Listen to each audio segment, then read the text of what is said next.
नमामि धन्वन्तरिमादिदेवम्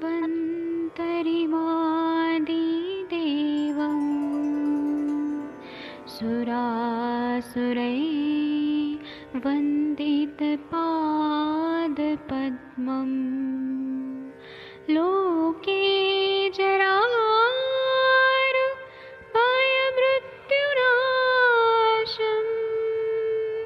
दातारमीशं विविधौषधीनां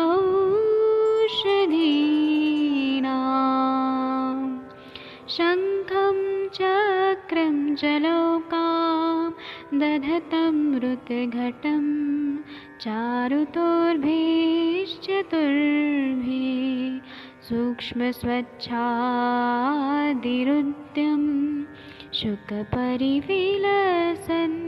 मौलिमं भोजनेत्रम् कालाम्बोदोज्ज्वलाङ्गं कटितटविलसत् चारुपीताम्बराढ्यं वन्दे धन्वन्तरिन्तं निखिलगदमिव प्रौढदावाग्निनीलम्।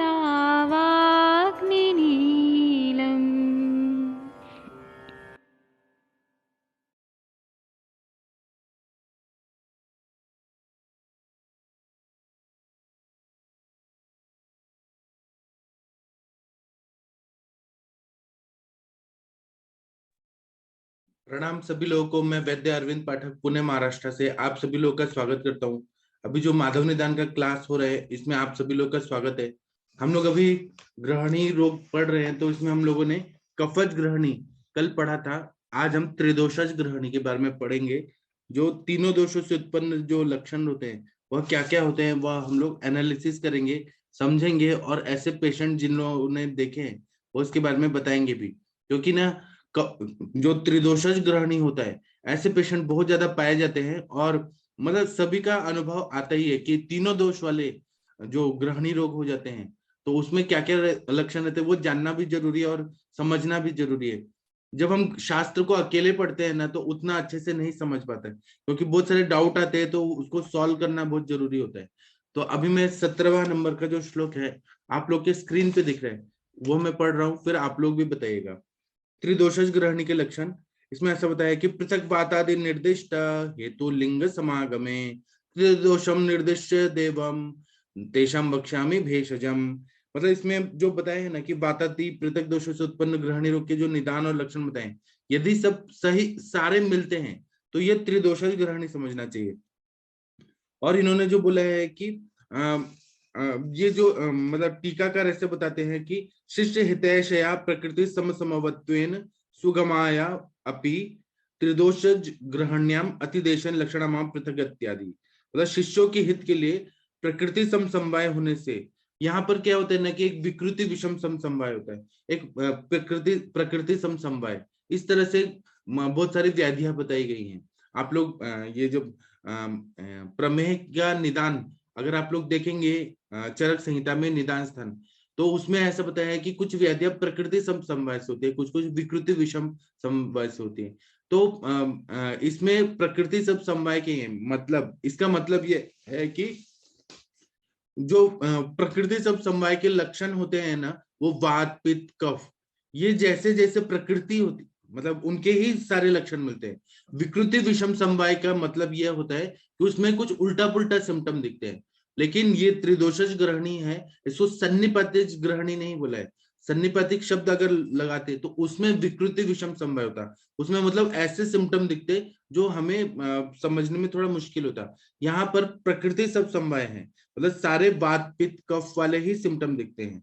सारे के जैसे जैसे सिम्टम हमने ऊपर पढ़े वातज पित्तज कफज वाले वैसे ही सिम्टम दिखते हैं, और मतलब वैसे ही रहते हैं, इसलिए प्रकृति सब समवाय वाले ही लक्षण समझना चाहिए। दूसरा ये बता रहे हैं कि संपूर्ण श्लोकानुरोधात तेषां वक्ष्यामि भेषजम इति लिखितम। ये जब बताया है, पहले मैं प्रकृति सब समवाय वाला बताता हूँ। सन्निपात ग्रहणी में पूर्वक वातादि के लक्षण समभाव में मिले हुए पाए जाते हैं। तो इसमें उलझे हुए सिम्टम नहीं रहते हैं, ये मतलब इजीली समझ आ जाते हैं, किसी को भी समझ आ जाते हैं। तो विकृति विषम समवाय में उलझे हुए सिम्टम रहते हैं, लेकिन त्रिदोषज ग्रहण में उलझे हुए सिम्टम नहीं रहते, सारे सुगम प्रबोध के लिए हमें समझ आ जाते हैं। पृथक इत्यादि जब शब्द बोल रहे हैं 17वां नंबर का श्लोक, तो इसका मतलब यह है कि ग्रहणी में प्रकृति विषय रहता है, मतलब इसको ये सारे वैसे ही सिम्टम रहते हैं। ठीक है, दूसरा बता रहे ग्रहणी कला दूषित होने पे ग्रहणी के आश्रित जठराग्नि भी दूषित हो जाती है, क्योंकि ग्रहणी कला जो है सक्कस इंट्रिकस का अंदर का जो लेयर है डियोडिनम का और इलियम जेजुनम का, वो सारा विकृत हो गया होता है, तो ग्रहणी कला दूषित हो जाती है। और चरक संहिता में लिखा है कि यश्चाग्नि पूर्वम उद्दिष्टा, मतलब जो रुगानिक अध्याय में जो विषम तीक्ष्ण और मंद और संवेद से अग्नि बताई है, विषम अग्नि जो रहती है वो वायु के प्रकोप से विषम अग्नि रहती है, उसमें कभी बहुत तेज भूख लगती है, कभी नहीं लगती है, वो विषम अग्नि रहती है। तीक्ष्ण अग्नि में बहुत ज्यादा भूख लगती है, पित्त के प्रकोप से बहुत भूख लगती है, तो भस्मक रोग जैसे व्याधियां हो जाती है, तो वो तीक्ष्णाग्नि रहती है। एक मंदाग्नि रहती है, जब कफ का डोमिनेंस रहता है तो उसके वजह से मंदाग्नि रहती है। और समाग्नि जो रहती है उसमें तीनों दोष बैलेंस रहते हैं, और वो बैलेंस मतलब साम्यावस्था की अग्नि होती है। तो हम लोगों ने रोगानिक अध्याय में चरक संहिता में पढ़ा है कि विषमाग्नि क्या है, तीक्ष्णाग्नि क्या है, मंदाग्नि क्या है और समाग्नि क्या है। तो समाग्नि को छोड़कर सारे जो विषमाग्नि है ये सब विकृत वाले हैं। तो इसीलिए यहाँ पर ये बता रहे हैं टीकाकार कि ग्रहणी दुष्टा ग्रहण आश्रित वहनेरपि दुष्ट अग्निर्मांद्यापि ग्रहणी विकार उच्यन्ते। मतलब ग्रहणी की दुष्टि तो रहती है, ग्रहणी के आश्रित में वो जो कला रहती है पित्तधरा कला, वो तो दूषित रहती ही है, और दुष्ट अग्नि से जो अग्निमांद होता है, मतलब विषमाग्नि से, तीक्ष्णाग्नि से और मंदाग्नि से, तो ये सारा ग्रहणी विकार में ही आ जाता है। यदुक्तम चरके यश्चाग्नि पूर्वम उद्दिष्टे रुकानिक चतुर्विधा। इसी तरह से चरक संहिता में रोगानिक अध्याय में चतुर्विध अग्नि के बारे में बताया है। तम चापी ग्रहणी रोगम समवर्जम प्रचक्षते। इसका मतलब यह है कि इसीलिए ये अग्नि जो विषम अग्नि है, फिर तीक्ष्णाग्नि है, समाग्नि है, ये सारे अग्नि को दुष्टि की वजह से इसको ग्रहणी रोग ऐसा नाम से पुकारा गया है। इसके बाद में बता रहे हैं कि पहले जो वात पित्त कफ से होने वाले ग्रहणी के जो लक्षण है वे सारे जब एकत्र मिल जाते हैं तो ये त्रिदोषज ग्रहणी बन जाती है। और यहाँ पर त्रिदोषज का पृथक निर्देश नहीं कहा गया, मतलब अलग से नहीं बताया, ये यही बताया कि सारे वात पित्त कफ वाले सारे लक्षण ही मिल जाते हैं, और उलझे हुए सिम्टम नहीं रहते हैं, विकृति विषम समवाय से नहीं होते, सारे प्रकृति समवाय से ही रोगारंभक होते हैं। और अब इसके बाद में आगे ये श्लोक हो गया, अब इसके बाद में आगे का जो है 18वां नंबर का श्लोक वो देखते हैं, क्योंकि वो बहुत ही इंटरेस्टिंग है। संग्रह ग्रहणी, संग्रहणी मतलब जब क्रॉनिक स्टेज में ग्रहणी दुष्टि हो जाती है तो उसको बोलते हैं संग्रह ग्रहणी या संग्रहणी। तो इसमें ऐसा बता रहे हैं कि संग्रहणी जो रहती है ये क्रॉनिक अल्सरेटिव कोलाइटिस में ऐसे ही सारे लक्षण आते हैं। शुरुआत में ग्रहणी दुष्टि होती है, त्रिदोषज दुष्टि होती है, और उसके बाद में वहां पे बहुत ज्यादा ये आईबीएस के जो पेशेंट रहते हैं इरिटेबल बाउल सिंड्रोम के, तो वो ऐसे रहते हैं। अल्सरेटिव कोलाइटिस में तो अल्सरेशन होने लगते हैं, या लार्ज इंटेस्टाइन में अल्सरेशन होने लगते हैं और खून का लूज मोशन होने लगता है, रक्तज प्रवाहिका जैसे सारे सिम्टम आते हैं। संग्रह ग्रहणी भी होता है और वो भी रहता है। और दूसरा क्रॉन्स डिजीज रहता है, स्मॉल इंटेस्टाइन में अल्सरेशन हो जाता है। तो मतलब आगे का स्टेज वो है क्रॉन्स डिजीज और अल्सरेटिव कोलाइटिस। लेकिन ग्रहणी कला जो दुष्टि होती है वो ऐसे रहती है, ऐसा बता रहे हैं कि अंतरकूजनम आलस्यम दौर्बल्यम सदनम तथा द्रवम शीतम घनम स्निग्धम सकटिवेदनम शकृत आमम बहु सपैच्छिल्यम सशब्दम मंद वेदनम पक्षान मासा दशाद्वा नित्यं वाप्यथ मुंचति दिवा प्रकोप भवति रात्रो शांतिम व्रजेच्चा दुर्विज्ञा दुश्चिकित्सा चिरकालानो बंधिनी। इतना बढ़िया बता रहे हैं कि ग्रहणी रोग के बाद संग्रह ग्रहणी के लक्षण बता रहे हैं। तो इसमें बोल रहे हैं कि आंत्रकूजनम इत्यादि, अंतरकूजन आदि शब्द से इन्होंने शुरू किया है। तो बोलते हैं कि अतड़ियों में कूजन होते रहता है, मतलब पेट में से गुड़ गुड़ गुड़ गुड़ गुड़ होते रहता है हर समय, और आलस्य होता है। अंतरकूजनम आलस्यम, पूरा शरीर में वीकनेस बहुत ज्यादा आ जाती है। फिर दुर्बलता हो जाती है क्योंकि सार किट विभाजन अच्छे से नहीं हो रहा है, खाया पिया पच नहीं रहा है, मोहर बद्धा मोहर द्रव मल प्रवृत्ति हो रही है। साथ में ग्रहणी कला जो है वह दुष्टि है। यहाँ पे ग्रहणी कला जो विलाइज वगैरह रहते हैं, म्यूकोजल लेयर, सब म्यूकोजल लेयर, सेरस लेयर, मस्कुलरिस, वो सब डैमेज होने लगते हैं। तो इसकी वजह से खाना खाया पिया पचता नहीं है, अच्छा आहार रस नहीं मिलेगा, तो पोषण नहीं होगा केदारी कुल्य ऐसे या खले कपूत ने ऐसे, तो इसके वजह से दुर्बलता बहुत ज्यादा आ जाती है। फिर अंग प्रत्यंग क्षीण होने लगते हैं, और इसीलिए सदनम अंग साध होने लगता है, बहुत ज्यादा वीकनेस आने लगती है बहुत ज्यादा। इसके बाद में बोल रहे हैं कि मल जो रहता है वो कैसा कैसा आता है, तो पतला आता है, कभी शीतल होता है, द्रवम शीतम घनम स्निग्धम सकटि वेदनम शकृत, मतलब कभी पतला आता है, कभी ठंडा शीतल आता है, कभी घना आता है, कभी गाढ़ा आता है, कभी चिकना आता है, मतलब वो अलग अलग कंसिस्टेंसी का होता है, क्योंकि ये अन्न जो है वो पच नहीं रहा है, वहां पे सार्किट विभाजन नहीं हो रहा है। मल जो है कभी कच्चा आ रहा है, कभी पानी जैसा आ रहा है, कभी शीत हो रहा है, कभी घन हो रहा है, कभी स्निग्ध हो रहा है। और उसके बाद में बोल रहे हैं कि सकटि वेदनम शकृत, मतलब कमर में बहुत ज्यादा दर्द होने लगता है। फिर बता रहे हैं कि आम के भी लक्षण आने लगते हैं, क्योंकि यहाँ पे अग्नि मंद है, अग्नि विकृत है, ग्रहणी कला दूषित हो गई है।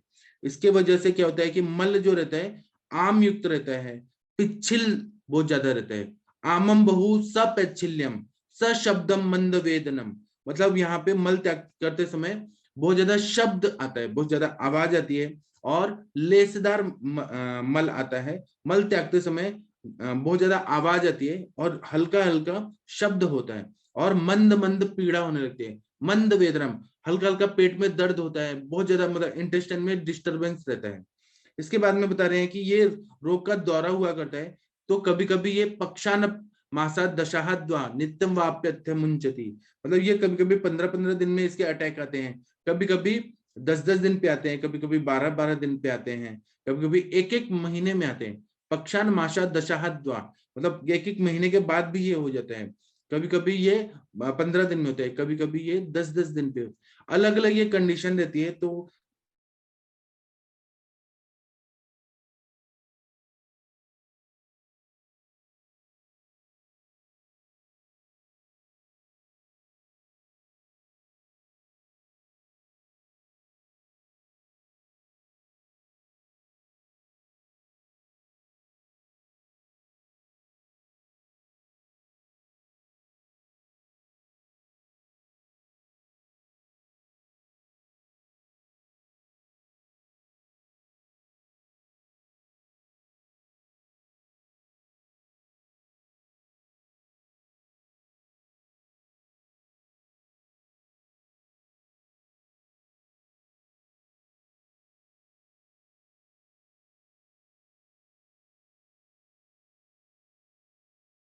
नमस्कार। लगता है कि नेटवर्क की कुछ प्रॉब्लम है, दोबारा ज्वाइन करेंगे। नमस्कार, आप सभी को प्रणाम। माधुरी जी, नवजोत जी, सुंदरलाल जी, विनीता चौहान जी, पवन जी, अंजना सक्सेना मैडम जी, मन सोनी जी, रवि कुमार सिंह जी, उषा होला जी, आकांक्षा श्रीवास्तव जी, पूजा रायचा जी, नीलम चुदासमा जी, अरविंद पाठक जी दोबारा पधार गए। मैं उनको दोबारा होस्ट बना देता हूँ। हाँ, मैं असल में यहाँ लाइट चला गया पूरा एरिया में। हाँ, तो अभी हम लोग ये पढ़ रहे थे कि दिवा प्रकोपो भवति रात्रो शांतिम व्रजेत सा, मतलब दिन में इसका बहुत ज्यादा सिम्टम दिखने लगता है। और ऐसा बता रहे हैं कि पेशेंट को कभी 15 दिन में ये अटैक आता है, कभी एक एक महीने पे आता है।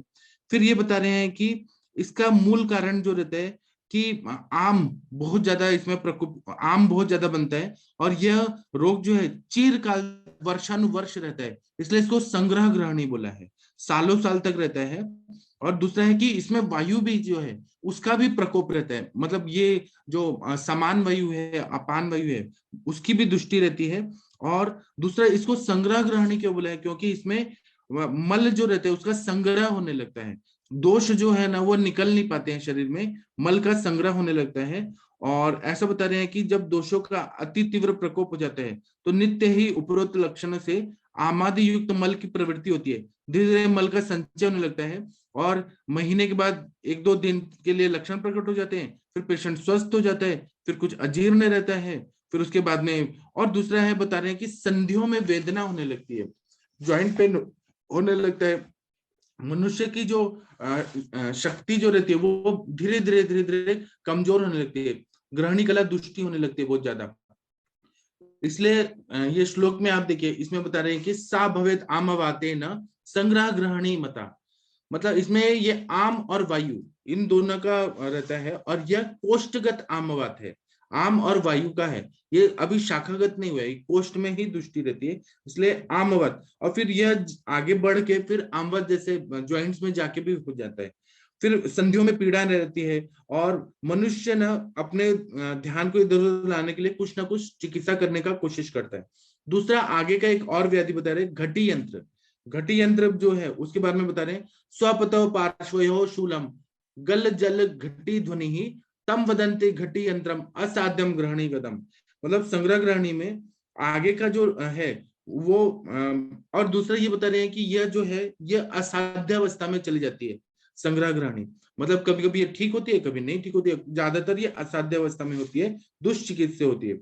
और घट्टी यंत्र जो आगे की और अवस्था है ये तो कष्ट साध्य या असाध्य अवस्था होती है। इसमें ऐसा बता रहे हैं कि सोते समय पार्श्वयो शूलम, स्वपतः पार्श्वयो शूलम, सोते समय जो रहता है वो पसवाड़ों में शूल होता है, करवट लेते समय ऐसा शब्द उठता है जैसे पानी में घड़ा भरा जा रहा हो, घड़ा भरने के समान पेट में गड़गड़ गड़गड़ आवाज आती है। घटी यंत्र, आप लोगों ने मटके में पानी भरते हुए देखा होगा तो कैसे आवाज आती है, उसी तरह से यहाँ पर पानी भरते हुए गड़गड़ गड़गड़ आवाज आने लगती है। दूसरा बोल रहे हैं कि यह ग्रहणी रोग का ही भेद है, लेकिन ये असाध्य अवस्था रहती है, और क्रॉनिक स्टेज ऑफ ग्रहणी मतलब संग्रह ग्रहणी से भी आगे की अवस्था रहती है, वो घटी यंत्र रहता है।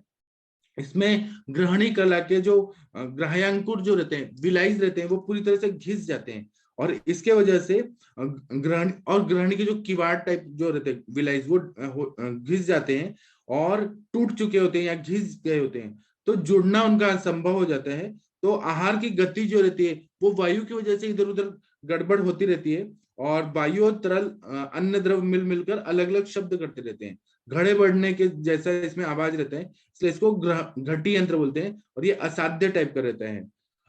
और इस पर मधुकुश टीकाकार ने कुछ नहीं लिखा है, लेकिन ये हिंदी वाले जो है भावार्थ बोध उसमें बहुत अच्छे से बताया।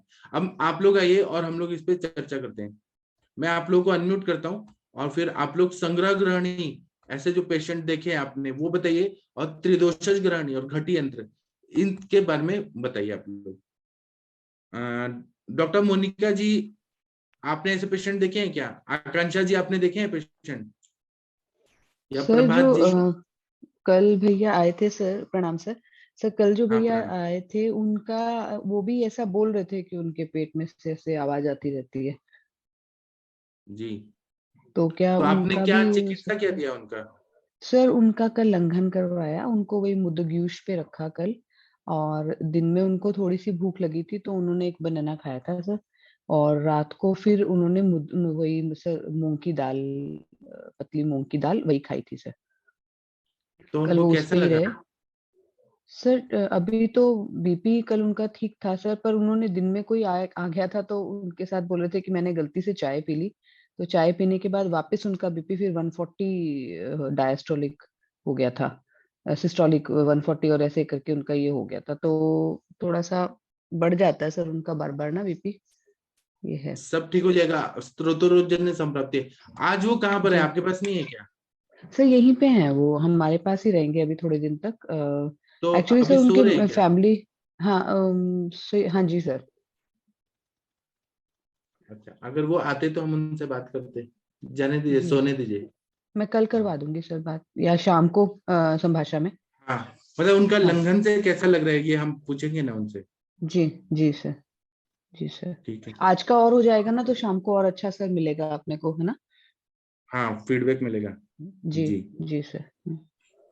और किसी ने ऐसे पेशेंट देखे क्या, घटी यंत्र के, संग्रह ग्रहणी के? मैं तो बहुत पेशेंट देखा हूँ, मुझे तो बहुत कॉन्फिडेंस है कि ऐसे ही पेशेंट आते हैं। हेलो, प्रणाम आप सर। लोग ने देखे तो बताइए। हाँ, आकांक्षा जी बताइए। सर क्या ये मतलब एक तो 2-3 क्वेश्चन भी है मेरे। लीवर सिरोसिस वगैरह होता है क्या, तब ये सिम्पटम्स दिखते हैं सर? क्योंकि उसमें 100% भी दिखते हैं। जैसे इसमें घटी यंत्र जैसे जो लक्षण बताए गए हैं, तो उसमें भी ऐसा हाँ। मिलता है। और सर इसको हम उदर से डिफरेंशिएट कैसे कर पाएंगे, और इससे पहले जो संग्रह ग्रहणी है उसको हम आमवाद जैसे उसमें आया हुआ है, तो आमवाद पर्टिकुलरली उससे कैसे डिफरेंशिएट करेंगे सर? अभी देखिए उदर रोग में वहां पे अतिमल संचयात अग्निमांद्यत, वहां पे अग्निमांद्यता होती है और उदर में कुछ ना कुछ दोषों की संचिति होने लगती है वहां पे। जैसे कि वातोदर में आप सिम्टम देखेंगे तो वायु का प्रकोप और होता है, स्त्रोतरोध होता है, आम संचिति होने लगती है, वातोदर, पित्तोदर, श्लेष्मोदर, और फिर बाद में वो सारे जलोदर इसमें कन्वर्ट होने, तो मतलब वहां पे मल संचिति होके पानी जमा होने लगता है जलोदर में। ग्रहणी कला की दृष्टि से ही आगे बढ़ के उदर रोग होता है, ऐसा होता है। और दूसरा आपने क्या क्वेश्चन पूछा? सर आमवाद से जो कंपेयर करके बताया गया है। आम और वायु ऐसा सिम्टम दिखेगा, आम तो रहेगा ही। आगे एक और श्लोक आ रहे, दोषम आमम निरामम च, उसमें ये आम के लक्षण बता रहे हैं, आम वाला तो रहेगा ही ना। अभी देखिए आपके स्क्रीन पे जो दिख रहा है कि आंतों में शब्द होता है, बिना पचा हुआ लुबाबदार, वहां आम संचित होने लगता है, आम पड़ जाता है पूरा। आमवात ऐसा है जो कोष्ठ में है, ये शाखागत नहीं हुआ है, यहीं से फिर शुरुआत हो गया। अगर इसकी चिकित्सा नहीं किया गया तो कभी कभी ज्वर भी आ सकता है, ग्रहण कला तो दूषित ही होता है, और चिकित्सा नहीं किया गया तो फिर वो जॉइंट्स में चला जाएगा, कोष्ठ से शाखागत होने लगता है। तो आम की वजह से भूख नहीं लगती है पेशेंट को, और भूख लगती है तो अगर जैसे विषमाग्नि है तो कभी भूख लगेगी कभी नहीं लगेगी, अगर तीक्ष्णाग्नि है तो भूख लगेगी लेकिन वो आम संचिति होती रहेगी। और फिर उसके बाद में पित्त के वजह से मंदाग्नि रहेगी तो कफ का उसमें डोमिनेंस रहेगा। आम के लक्षण तो रहते ही हैं। Thank you sir. जी। अब ये सारा चीज जो है ना वो पेशेंट जब हम देखते हैं तब और अच्छे से समझ आता है कि हुरलास हो रहा है, छर्दी जैसा फीलिंग हो रहा है, पेट भरा भरा लग रहा है, खाया पिया पच नहीं रहा, एक ही बार सुबह खा लिया तो पेट भरा भरा लग रहा है, ऐसे सारे सिम्टम्स पेशेंट में दिखने लगते हैं। और जो मल त्याग होता है वो कभी लूज मोशन होगा, कभी हर समय पेट का तो उसको प्रॉब्लम ही रहेगा, कभी भी उसको ऐसा नहीं लगेगा कि मैं स्वस्थ हूँ, ऐसा होगा। शिकेश मित्तल जी, रवि कुमार सिंह जी, आप लोग कुछ बताइए। प्रणाम जी सर। प्रणाम सर। हाँ प्रणाम सर, बताइए सर। जी सर। बोले मैं बोलूं सर? हाँ बोलिए सर। बोलिए बोलिए। जी सर, मैंने पेशेंट जो चर्चा किया था कि ग्रहणी के असर जो है 10 दृष्टि मुझे दिख रही है, कल तो चर्चा हुई थी सर, तो उनको प्रॉब्लम, मैं समझता हूँ उनकी एज करीब 70 साल के आसपास है, उनको प्रॉब्लम बहुत काफी दिनों से है, वो करीब करीब जो है स्टूडेंट लाइफ से मुझे बता रहे थे। तो रस दृष्टि मैंने सर जो आइडिया लगाया वो उनको हार्ट में पेरिकार्डियम में फ्लूइड भी था, फ्लूइड भी है, और जो है प्लूरल फ्यूजन भी है, माइल्ड एसाइटिस भी है, और सर सिरोसिस भी है माइल्ड, और इसके अलावा उनका पल्स रेट सर जो है 110 के आसपास रहता है सर जी। तो इसमें तो मुझे लगता है थोड़ा सा मुख्य एक साल लक्षण पहले, है एक साल 2 साल पहले का आप लक्षण देखेंगे ना, अभी सेरोसिस हुआ है और असाइटिस हुआ है ना, जी, एक साल अभी पहले का सिम्टम देखेंगे तो ये सारा ग्रहणी दृष्टि का ये सारा आएगा, सर, मुहर वो तो बदम। मैं ये सोच रहा सर, अभी संग्रहणी जैसे आप बता रहे थे तो मुझे ऐसा लगा, ऐसा तो नहीं सब जो है सारे जो है वात कफ पित्त कफ तीनों के मिले जुले लक्षण मिल रहे होंगे। त्रिदोषज ग्रहणी के लक्षण होते हैं ना। जी जी जी, क्योंकि वहाँ फ्लूइड भी है सर, उधर पल्स रेट भी ज्यादा है, और सीवियर कॉन्स्टिपेशन है, एसाइटिस भी है माइल्ड, और जो प्लूरल फ्यूजन भी है, तो मुझे ऐसा लगा कुछ मिले जुले लक्षण हैं इनमें सर, जो मिले जुले लक्षण है, और वो उदर रोग में कन्वर्ट हो रहा है अब। जी और जी उसमें धातु पाक होने लगा है, जैसे लीवर डैमेज होने लगा है, और जी लीवर तो और मतलब काम नहीं कर पा रहे पूरा। जी जी जी। इसमें सर जो है महातिक्तक घृत भी ऐड कर सकते हैं ना सर? सर पहले तो हमें दीपन पाचन से शुरू करना चाहिए, दीपन अगर पाचन दीपन तो सर पाचन मैंने हुआ तो दिया है। महातिक्तक। जी जी, दीपन पाचन तो मैंने सर दिया है, अभी दिया उनको, परपट्टिकल्प दिया नहीं देते है हैं हम लोग। जी, परपट्टिकल्प तो सर शुरू कर दिया है मैंने जी। और जो है गौघृत मैंने सर बताया है 1-1 चम्मच अभी जी। लेकिन अभी कह रहे हैं कि भी बहुत बढ़िया काम करेगा। जी जी जो है वो ग्रहणी रोग के लिए भी अच्छा है, और लीवर सिरोसिस के लिए भी मतलब महातिक्तक घृत, आरोग्य वर्धनी, ग्रहणी जी कपाट रस, यकृत जी। के लिए हरी लौ, ऐसे सब दवाइयाँ अच्छी रहती जी जी सर, अभी 3-4 दिन हुए सर उनको ट्रीटमेंट लिए शुरू हुए, लेकिन अभी जी। भूख उन्होंने बताई नहीं, उनको मैंने अभी लंघन पे रखा है, मूंग की दाल का यूज और मट्ठा पीने को बताया है मैंने सर। जी जी। अब सर आगे ठीक है। फिर और आपसे गाइड लूंगा सर जो है। हाँ, ठीक sir, thank you sir. Thank you. एक डॉक्टर शिकेश मित्तल जी कुछ बोलना चाहती हैं क्या? हाँ जी, प्रणाम सर। सर मेरे पास एक पेशेंट आई थी, 62 ईयर ओल्ड लेडी थी वो। तो उनका कारण उन्होंने क्या बताया कि उनको बचपन से ही यही मोशन की प्रॉब्लम रहती थी। तो वो उनको जब भी गैस की प्रॉब्लम होती थी तो वो काफी सारा कोको कोला और ये जितनी भी कोल्ड ड्रिंक्स हैं वो पीती जाती थी। उसकी वजह से उनको काफी मोशन हो जाता था, मतलब दस्त जैसा लग जाता था। फिर वो वैद्य जी के पास जाती, कुछ दवा ले लेती, कुछ टाइम के लिए सही रहती। तो फिर आगे वो बताती कि ऐसे थोड़ा टाइम बीत गया, थोड़े टाइम ठीक रही, फिर से वही जो वो खाती थी, कभी मतलब कोका बाहर कोला का क्या खाना ठंडा खा पीती लेती थी। थी? हाँ, फ्रिज का ठंडा पीती थी। ठंडा पीती थी क्या? हाँ जी सर, बहुत ठंडा पीती थी। तो उसको पूरी बॉडी में धीरे-धीरे ना मतलब पेन रहना शुरू हुआ। स्टार्टिंग में उसको गर्दन के अंदर काफ़ी दर्द रहता था और सर्वाइकल जैसा लगता था उसको।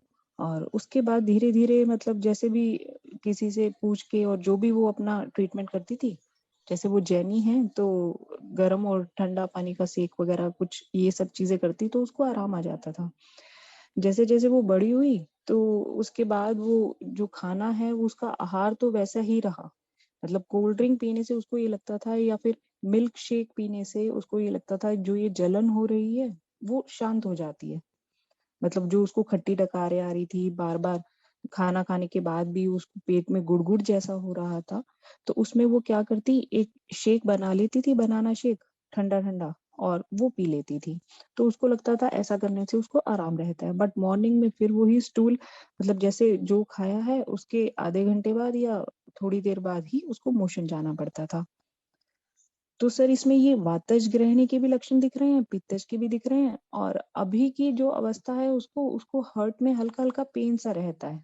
मतलब हार्ट वाली साइड पे उसको ऐसा लगता है जैसे भारीपन बना हुआ है, उसको कुछ वही खींचा-खींचा ना, सा लगता है। रस्व स्रोतस का मूल तन हृदय है। अगर रस धातु में आम है तो वो हृदय में तो पेन होगा ही। ये बताया रस प्रदोषज रोग में हृदय में हाँ पेन जी होना। सर। जी। और अब आँखों से भी उसको थोड़ा कम दिखाई देता है, मतलब आँखों के सामने ऐसे कुछ लकीरें सी चलती हुई दिखती है उसको। और पूरे दिन पेट के अंदर ऐसे जैसे गुड़गुड़ाहट सी होती है, वैसे होती रहती है। और वो कहती है कि जब भी वो मोशन अब जाती है, जैसे अब उसने खाने-पीने में काफ़ी सुधार किया, वो जो खुद की बता रही है कि अब वो चावल बिल्कुल नहीं खाती है, और सुबह-सुबह जो वो चाय एकदम उठते ही पीती थी, वो नहीं पीती है, थोड़ा टाइम गुज़रने के बाद पीती है।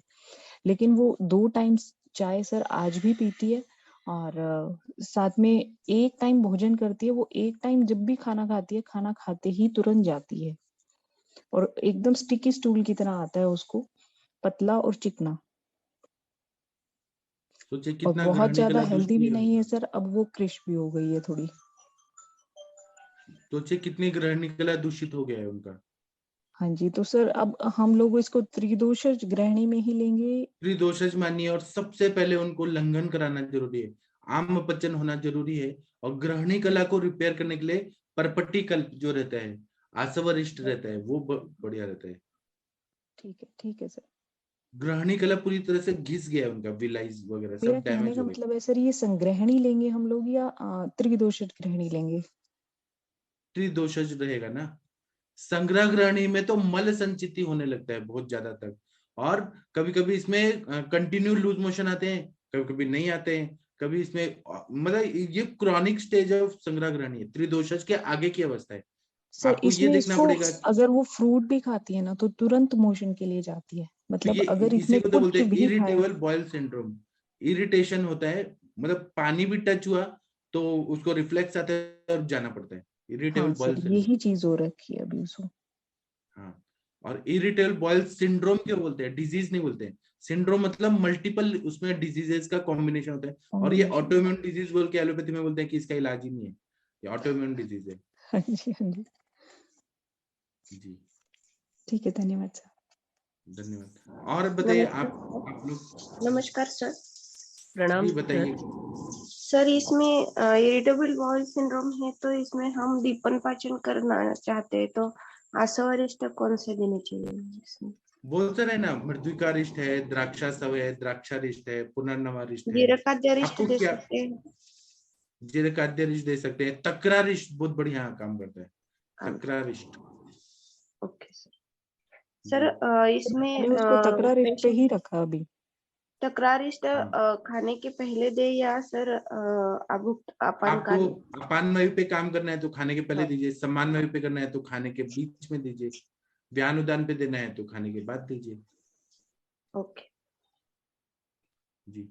डॉक्टर मनीषा सिंह जी, आप कुछ बोलना चाहती हैं? जी प्रणाम सर, सभी को प्रणाम। प्रणाम। सर अभी ऐसे ही सेम लक्षण का पेशेंट भी अभी चल रहा है और काफी समय से पीड़ित है, 10-12 साल से।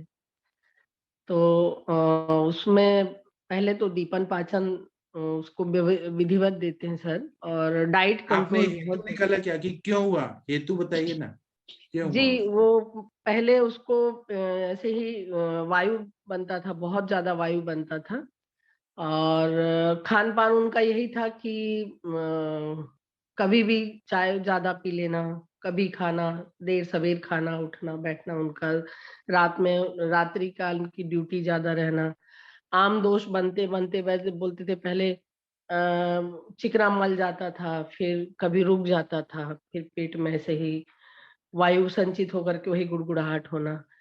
तो उनका हेतु यही था सर कि उनका कोई समय खाने पीने का नहीं था, शिफ्टिंग अध्ययन ड्यूटी। करते थे मतलब? जी हाँ, शिफ्टिंग ड्यूटी अध्ययन कभी। होता था। जी सर, हाँ। और बहुत समय बैठने का, सिटिंग का। तो न्यूक्लियस के पास बीच बीच में बोलते थे कि काफी सालों से दर्द होता था, और उसके बाद फिर मल भी बंद होना, तो कुछ ले लिए तीक्ष्ण विरेचन अपना, जो डॉक्टरों से सलाह लेकर के, और यही जितनी दवाइयां हैं इनका, डोम्पेडोन, पेंटाप्रोजोल और रेनिटिडिन, यही सब ले लेके चलता था सर। फिर इसके बाद काफी प्रॉब्लम आने लगा, और अभी तो उनको खाना खाते हैं तो वैसे ही सारे लक्षण हैं ये अपने संग्रहणी की, त्रिदोषज में है सर। तो अभी दीपन पाचन और कुछ साथ में शमन औषधियां चलाए हैं, तो आराम तो है सर। और इसके बारे में आपसे भी मैं और डिटेल चाहूंगी। दीपन पाचन में थोड़ा सा उसमें स्वर्ण कल्प भी लगाई हूँ सर, स्वर्ण सूतशेखर के साथ परपटी और बिल्व और मुस्ता और शंख बटी, शंख भस्म, शंख भस्म और ग्रहणी का पाटरस थोड़ी कम मात्रा में मिला, क्योंकि फिर भी बंद होने पे फिर उनको प्रॉब्लम आएगा। तो थोड़ा आराम लग रहा है, फिर अब इसके बाद पंचकर्म को भी उनको देना है सर। तो आगे मैं आपसे और जानकारी चाहूंगी इस बारे में। अभी आराम है, उनको बहुत आराम है, चाय वाय कम करवा दिए हैं, और मूंग दाल की खिचड़ी, लंघन पूरी तरह से लंघन, और पहले आम दोष का जो उनका संचित है, फिर ग्रहणी कला पे, फिर इसके बाद फिर अभी पंचकर्म पे आ रहे हैं सर। जी तो इसमें लंघन होना बहुत जरूरी है, आप बीच बीच में उनको लंघन कराते रहिए। जी। और स्निग्ध यदि भोजन नहीं लेते हैं तो भी उनको दिक्कत होता है, मलावरोधता हो जाती है, और यदि कुछ ज्यादा खा लेते हैं तो फिर वही गुड़गुड़ाहट, बोलते बैठो तो बगल वाले को आवाज आती है, पेट की आवाज मेरे को, साइड सीट में जो उनके बैठते हैं, इतनी ज्यादा है। लेकिन वही है कि खाना पीना उन लोगों को बाहर का है, तो खिचड़ी मिलना मुश्किल हो जाता है उन लोगों को। जी। फिर हम लोग घर से बना के ले जाइए, या फिर ओट्स वगैरह लीजिए, एक टाइम तो लीजिए ही हल्का, बाकी दाल रोटी लौकी और ये सब चलवा रहे हैं सर। तो इसमें जो वस्ती चिकित्सा का जो करेंगे सर, मतलब इसके बाद, तो वो मैं आपसे और डिटेल चाहूंगी। मैं तो जो करती हूँ मुझे इतना ज्ञान नहीं है सर। जी आपसे चाहूंगी मैं इसके बारे में। जी थैंक यू सर। आप पहले अग्नि को अच्छा होने दीजिए, क्योंकि फिर बस्ती का भी द्रव्य पचना चाहिए ना, नहीं तो वो बस्ती से भी कभी कभी अगर अग्नि मान देता होगा और आम हो जाएगा तो फिर तो नुकसान देगा। तो पहले सर कितने, इसमें आप क्या? जी सर, कितने समय तक इनको लंघन, दीपन पाचन, और जब तक इनका मल अच्छे से प्रवृत्त ना हो जाए, आवाज आनी बंद ना हो जाए, तब तक इनको चलाते हैं सर? हाँ, मेरे क्लास में एक लड़का था, मैं जब सेकंड ईयर में था, तो वो ब्राह्मण था, ब्राह्मण है तो मतलब महाराष्ट्र का, और मेरे क्लास में 2 मुस्लिम लड़के थे, उन्होंने उसको गाय का मांस खिलाना शुरू कर दिया।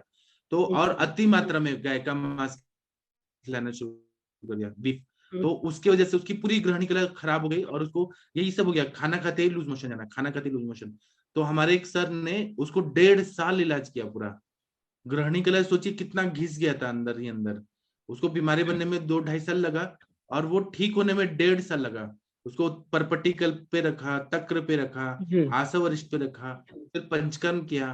तो उसने बताया कि 6 महीना तो दीपन पाचन कराने में लग गया, मतलब ग्रहणी कला को ठीक करने। घृत पान कराया उन्होंने, जैसे पिपल्यादि घृत वगैरह। पिपली जो रहता है वो ग्रहणी कला को अच्छे से रीजनरेट करता है। तो ऐसे करके फिर बस्ती बाद में उन्होंने शुरू किया, फिर धीरे धीरे फिर जी सर, जी सर। 1.5 साल लग गया उसको। सर तो इस अभी पेशेंट जल्दीबाजी में मत करिए। आरोग्यवर्धनी इसको हाँ सूट नहीं कर रहा सर, तो इसीलिए मैंने इसको बहुत कम कर दिया है मात्रा आरोग्यवर्धनी का। उसको जब भी उसमें आरोग्यवर्धनी देती हूँ तो उसको हीट बोलता जलन होने लग रहा, तो फिर कामदुधा भी इसके तो साथ देती हूँ। आरोग्यवर्धनी का अनुपान दूध के साथ दीजिए आप। जी सर, ये मैं उसी योग में ही मिला के देती थी, अब अलग से इसको दूंगी। 1 दूं या सर 2 दूं? 1 भी दे सकते हैं, 2 भी दे सकते हैं, 5 भी दे सकते हैं, लेकिन दूध होना चाहिए अनुपान। दूध से दे देती हूँ सर। अगर पानी के साथ देंगी ना तो वो जी जलन करेगा, क्योंकि कुटकी और नहीं सर, नीम वो है। शहद में शहद के अनुपान से लेते थे योग को, तो नहीं उसमें नहीं, मैंने यही दूध देखा दीजिए। कि 10-10 दिन में जब चेंज कर रही थी तो आरोग्यवर्धनी उनको सूट नहीं किया, अग्नि तुंडीवटी सूट की नहीं है, बाकी ये योग ठीक है उनको अभी दूध के चला साथ देंगी तो सभी के साथ, सभी पेशेंट में आरोग्यवर्धनी सूट कर देती है, उसका जी नाम ही है। सर। और हमें यहाँ सार्किट विभाजन अच्छा करना है तो आरोग्यवर्धनी देना ही पड़ेगा। जी सर। हाँ, दूध के साथ दीजिए, ठीक जी है। सर, और थैंक यू। किसी को कुछ बोलना है तो बोलिए प्लीज। आप लोगों ने सर तो इतने मेरा एक पेशेंट प्रश्न है, देखे आपने हैं। जो ये पिपली आदि घृत बताया है, ये घृत मतलब कितने टाइम के बाद शुरू करना है उसको? आप पहले दिन से भी 2-2 चम्मच सुबह शाम शुरू कर सकते हैं। पिपल्यादि घृत जो है वो आम का भी पचन करता है। घृत, वहां घृत ही ग्रहणी कला को ठीक करने का दवाई रहता है, तो वो खुद ही दीपन पाचन रहता है। या चित्रकादि घृत दे दीजिए, दीपन पाचन। सर आम जैसे है मैंने ना बहुत स्टार्टिंग ज्यादा। में उसको चित्रकादि वटी के साथ अनुपान में इसको मट्ठा दिया था, तो उससे उसको काफी आराम था। मैंने सिंगल ड्रग पे ही उस पेशेंट को रखा था और खाने पीने की उसकी व्यवस्था चेंज की थी, बस लंघन पे रखा था उसको स्टार्टिंग में, और उसके बाद चित्रकादि वटी उसके साथ में चली है। और रस परपटी और ग्रहणी कपाट रस जो ये हैं, ये थोड़े बहुत साथ में रस कल्प शुरू किए थे उसके। तो अब उसको मैं पिपली आदि घृत अगर रेगुलर में 2 चम्मच सुबह 2 चम्मच शाम को दूं तो सही रहेगा? बराबर आप दीजिए। कट्टू रसात्मक दीजिए या फिर तिक्त रसात्मक, महातिक्त घृत जैसे दवाइयां दीजिए। कट्टू रस या तिक्त रस सारा दीपन पाचन करेगा। आप देखिए कौन सा सूट करता है पेशेंट को। ठीक है, सर ठीक है इसमें बलाजीर का आदि कषायम भी चला रही हूँ, तो सही है ये? सही है ना, बलाजर का कषायम तो अच्छा है ना। जी दवाइयां सर। बहुत सारी हैं, 1.5 लाख तरह की दवाइयां हैं ग्रहणी पे काम करने वाली। आप जो दवाइयां दीजिए वो दीजिए। और ये आरोग्यवर्धनी से साइड इफेक्ट हो रहा है ना, तो जी वो दूध अनुपान चेंज कर दीजिए, दूध के साथ जी दीजिए। सर। जी सर, और घृत की मात्रा थोड़ी सी बढ़ा दे रही हूँ सर, 2-2 चम्मच करवा दे रही हूँ। हाँ हेलो हेलो सर। जी सर। हाँ जी बताइए। हाँ सर, इसमें पेशेंट का दौर्बल्य रहता है ना संग्रहणी में, तो इस जी पेशेंट को हम अग्नि मानदेय इसलिए तो मुग्धयुष पर रखते हैं, लेकिन उसका दौर्बल्य कम करने के लिए क्या दे सकते हैं पेशेंट को? दौर्बल्य तो उसी से ठीक होगा जब उसका डाइजेशन अच्छा होने लगेगा। हाँ। डाइजेशन अच्छा होगा और तो अच्छा आहार रस बनेगा, और सर उसी से होगा। घृतपान या बस्ती से उसका कोष्ठगत जो वात है वो कम हो जाएगा, दीपन पाचन। तो आप बोले ना हाँ अभी कि अग्निमांद्य हो तो बस्ती से ज्यादा हो जाएगा, तो कोष्ठगत वात हो तो पेशेंट को कॉन्स्टिपेशन भी हो जाएगा, तो उस टाइम पे हम तो कैसे? युक्ति पूर्वक दे सकते हैं, युक्ति पूर्वक दे सकते हैं। उसमें हमें अगर दोष निकालना है तो उत्क्लेशन वस्ती, शोधन वस्ती ये दे सकते हैं। अगर वायु का शमन करना है तो शमन बस्ती दे सकते हैं। हमें युक्ति पूर्वक कोई भी ट्रीटमेंट देना है तो सब अच्छा रहता है। सर तो इसमें जो वात शामक रहते हैं, मानो सहचरादि तेल का मात्रा बस्ती पेशेंट को दो तो वात का बराबर। शमन भी हो जाएगा और थोड़ा सा दीपन पाचन भी तेल के कारण हो सकता है, ऐसा प्रयोजन हम कर सकते हैं क्या? हाँ, मैं तो घी का बस्ती देता हूँ, महातिक्त घृत का बस्ती देता हूँ, बहुत अच्छा रिजल्ट आता है। हाँ शीरबला तेल का देता हूँ, धानवंतर तेल का देता हूँ। हाँ, ओके सर। और अगर अल्सरेटिव कोलाइटिस जैसे होता है तो जात्यादि तेल, व्रण रूपक तेल, ऐसे तेल का देता हूँ। हाँ सर, वो ये कितनी ना बहुत मात्रा में? हेलो हेलो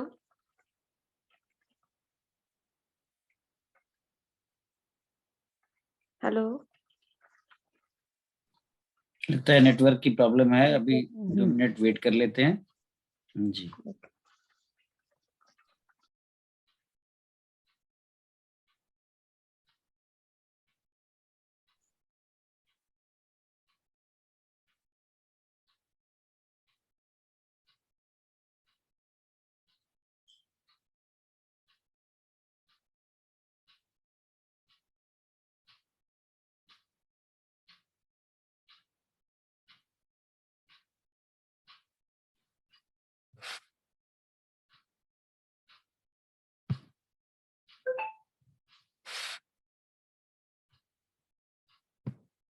तब तक आप लोग स्वयं चर्चा कर सकते हैं, मैं आप सभी को अनम्यूट कर देता हूँ।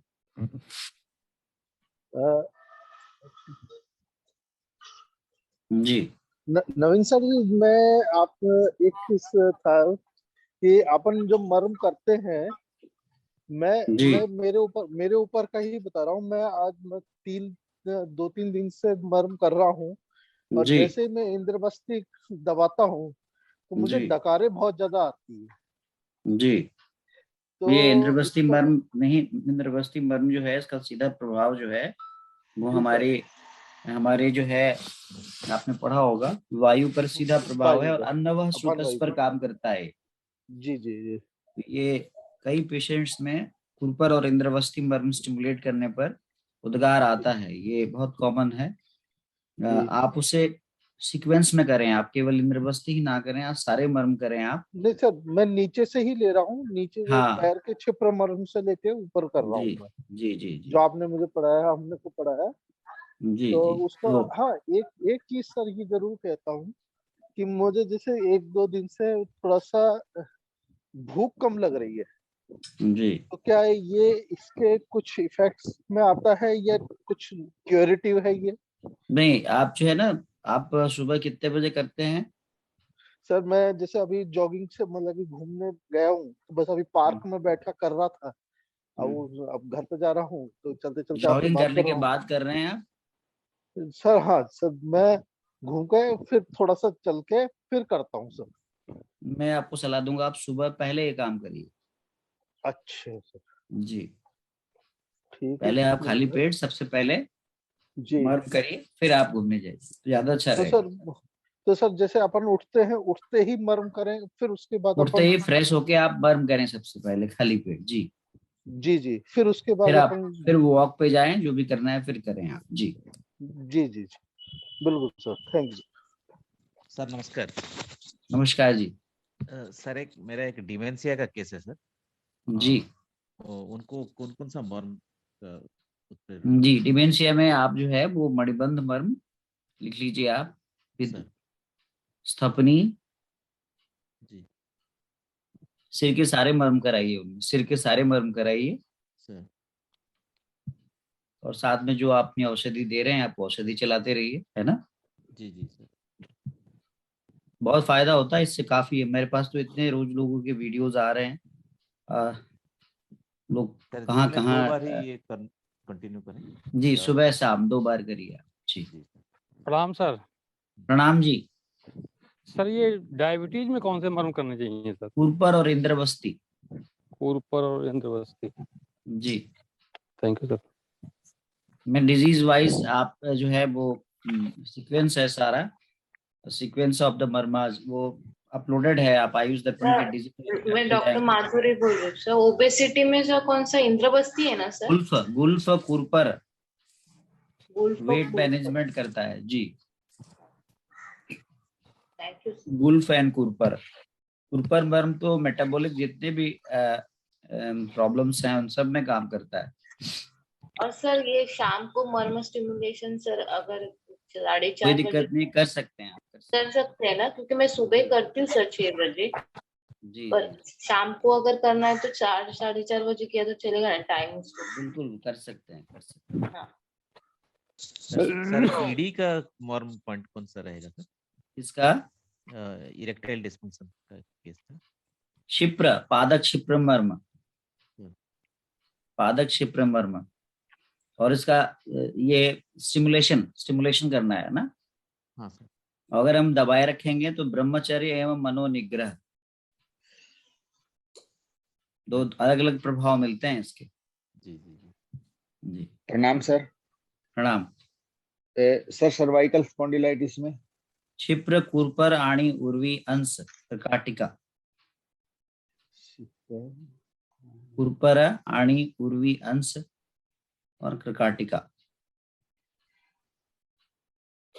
सर मेरा एक प्रश्न है, जी अगर किसी को लो बीपी रहता है या हाई बीपी रहता है, क्या तल जी हृदय मर्म दोनों में ही कर सकते हैं? दोनों में ही काम करता है। मर्म जो है ना, मर्म लोग आप कभी कभी लोग ये सोचते हैं कि तल हृदय दबाएंगे तो बीपी डाउन हो जाएगा, या तल हृदय स्टिमुलेट करेंगे तो बीपी बढ़ जाएगा।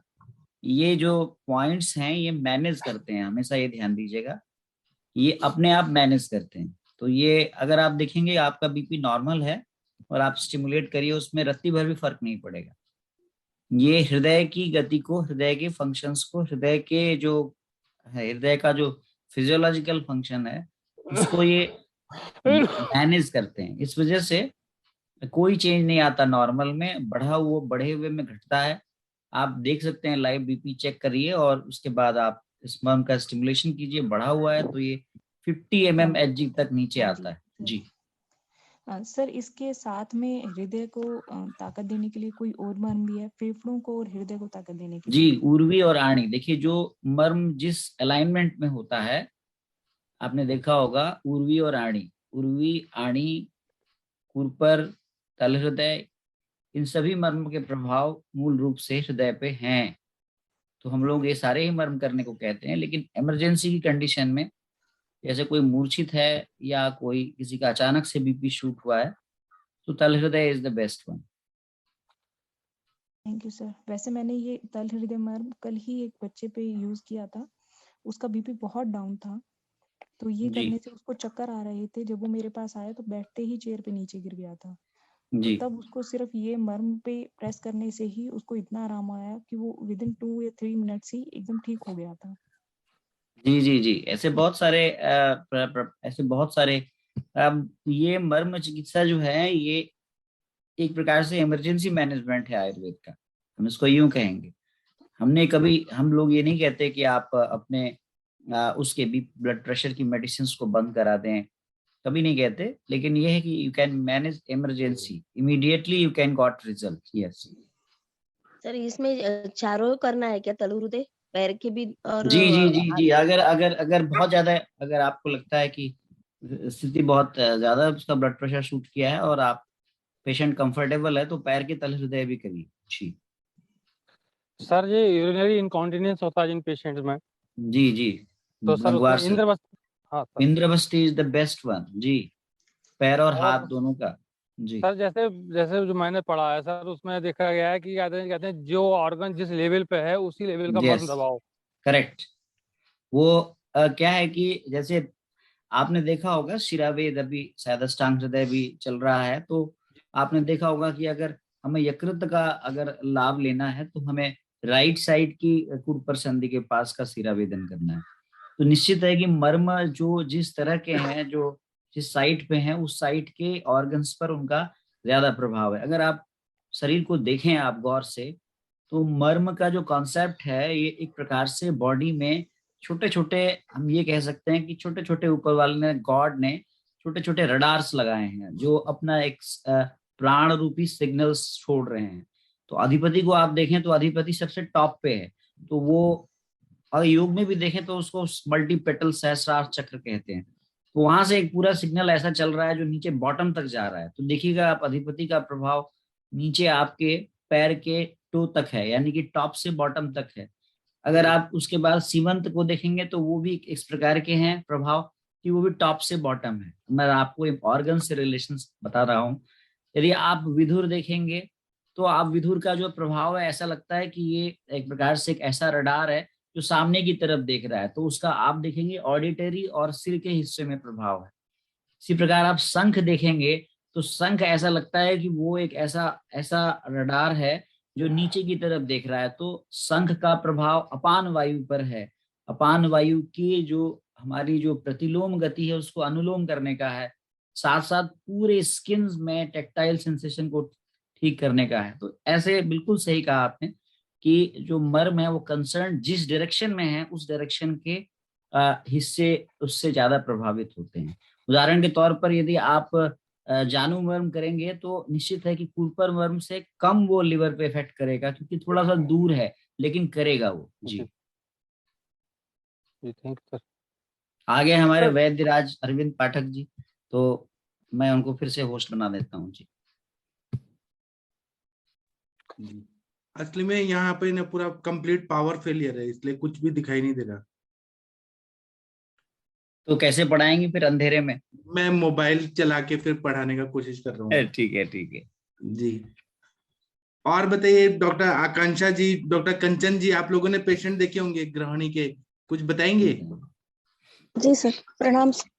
हाँ जी बताइए ना। सर कल भी एक पेशेंट आया था, वो मैंने उसको तो पित्तज ग्रहणी करके डायग्नोज किया है। उसे अभी फिर मैंने आरोग्यवर्धिनी पे रखा है 5 दिन के लिए। 5 दिन के बाद मैं सोच रही हूँ कि उसे थोड़ा सा विरेचन दूं, पर मैं पहले उसका अग्नि वगैरह देख के ही बाद में डिसाइड करूंगी। उसकी कंप्लेंट्स में सर फ्यूरिश फीलिंग था उसको, बर्निंग इन एब्डोमेन, जो पेट में उदर दाह थी, उदर दाह थी, ब्लोटिंग की भी कंप्लेंट कर रहा था, वीकनेस काफी था और एपेटाइट बिल्कुल 0 था, यूरिन भी येलो कलर का आ रहा था उसको। सर उसे 2 महीने पहले ना डेंगू की शिकायत हुई थी। तो यहाँ पे जैसे मल जो बोल रहा था वो बार बार जाना है उसको, थोड़ा सा स्टिकी स्मेली मल, जो दुर्गंध युक्त मल आ रहा है उसे 2 से 3 बार ऐसे जा रहा था। तो ये अर्ली फेज में ही, मतलब 1 महीना ही उसकी कंप्लेंट स्टार्ट होके 1 महीना ही हुआ है। तो सर क्या इस कंडीशन में हम उसका अग्नि अच्छा होने पर पहले विरेचन करके फिर बाद में बाकी का ट्रीटमेंट स्टार्ट बराबर, करूं? लेकिन इतना विरेचन मत दे दीजिए कि पेशेंट का बल चला जाए। मृदु विरेचन दीजिए, या ऐसा विरेचन दीजिए कि हमें पेशेंट को बचाना है ना। तो जी कैसा विरेचन दे रही है उसका बल के हिसाब से डिसाइड करिए। जी सर, जी सर, थैंक यू सर। आपके इधर विरेचन द्रव्य क्या आते हैं? अविपत्तिकर चूर्ण? जी सर, अविपत्तिकर आता है, हरितकीय है और त्रिफला है, एक शुद्धि चूर्ण करके आता है, दिव्य चूर्ण भी है।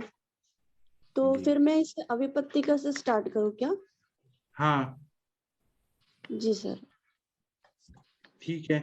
और आप मुझे ये बताइए कि आप जो चिकित्सा कर रही हैं, आपको अच्छा लग रहा है अभी सब चीज चिकित्सा करना? जी सर, एकदम कंसेप्ट एकदम क्लियर हो गया सर अभी, और सक्सेस रेट मतलब जो क्रॉनिक पेशेंट थे उसमें बहुत ज्यादा बढ़ गया है सर। मतलब मुझे भी अभी मेरे पे विश्वास नहीं हो रहा है कि इतने अच्छे से सॉल्व हो जाते हैं। मतलब पहले जो मुझे 3 महीना 4 महीना लग जाता था वो कभी कभी तो मैं 15 दिन में ही ठीक कर रही हूँ, ऐसे हो रहा है जी। मतलब कंसेप्ट एकदम क्लियर होना, हमारा दोष एकदम अच्छे से पकड़ में आ जाता है तो काफी अच्छे से ट्रीटमेंट होती है सर।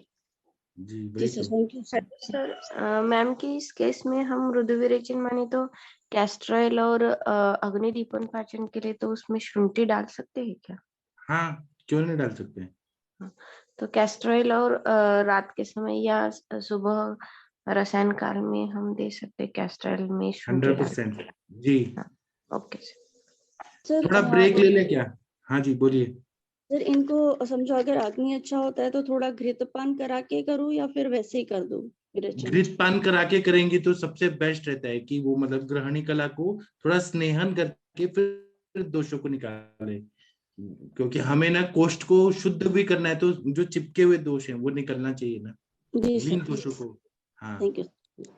मेरा एक प्रश्न है, ये कैस्टर ऑयल में सौंठ डालने की बजाय अगर सौंठ 38 और नागर मोथा का क्वाथ बनाकर या चूर्ण बनाकर भोजन के साथ दें तो ज्यादा अच्छा नहीं रहेगा सर? मैम आवाज नहीं आ रही है आपकी। आप युक्तिपूर्वक कुछ भी दीजिए ना, पेशेंट तो ठीक करना है आपको। नहीं सर, कैस्टर ऑयल में जब हम लोग सौंठ डालते हैं तो पेशेंट को पूरा विरेचन होने की बजाय मल संग्रहण नहीं हो जाता सर कई बार, मतलब अच्छा, वो कैस्टर ऑयल विरेचन करने की द्रव्य है, वो संग्रहण कैसे होगा? कैस्टर ऑयल तो विरेचन द्रव्य है, लेकिन और शुंठी हम इसलिए डालते कि पेट में मरोड़ ना है कैस्टर ऑयल से, वो इरिटेशन करता है ना, इसलिए हम ऐसा करते हैं। आपका बात सही है। शुंठी का प्रमाण कम है, शुंठी कम है और एरंड तेल ज्यादा है ना, हाँ वो एरंड तेल का कार्य होगा। एरंड तेल का बॉडी पे कोई साइड इफेक्ट नहीं। 5 ml हम दे देंगे, शुंठी चुटकी भर दे सकते हैं हम हाँ उसमें। ठीक है सर। जी बताइए बताइए। सर एक्चुअली मैंने मतलब 100 ml एरंड तेल के अंदर हाफ टी स्पून जितना मतलब एक बार सोंठ डलवाया था, तो पेशेंट को जितना मोशन होना चाहिए था ना वो उतना नहीं हुआ। मैं ये क्वेश्चन इसीलिए पूछ रही हूँ आपसे।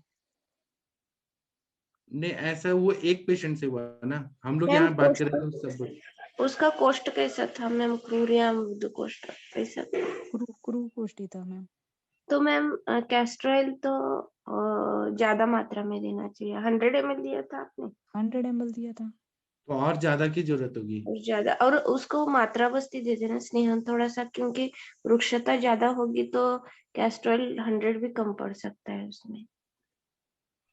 वो शुंठी ने कुछ काम नहीं किया, वो कैस्टर ऑयल का पावर उतना नहीं था कि वो शोधन कर क्योंकि पाए। अच्छे क्वालिटी का कैस्ट्रॉइल चाहिए तो वो काम करेगा इसमें।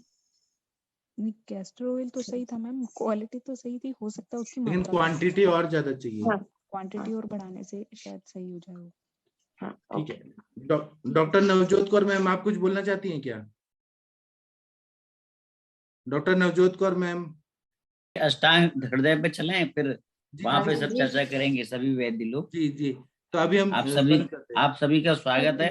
बस आप 2 मिनट का ब्रेक लेके इसी मीटिंग आईडी और पासवर्ड से अष्टांग हृदय के सत्र में आए। प्रणाम आप सभी।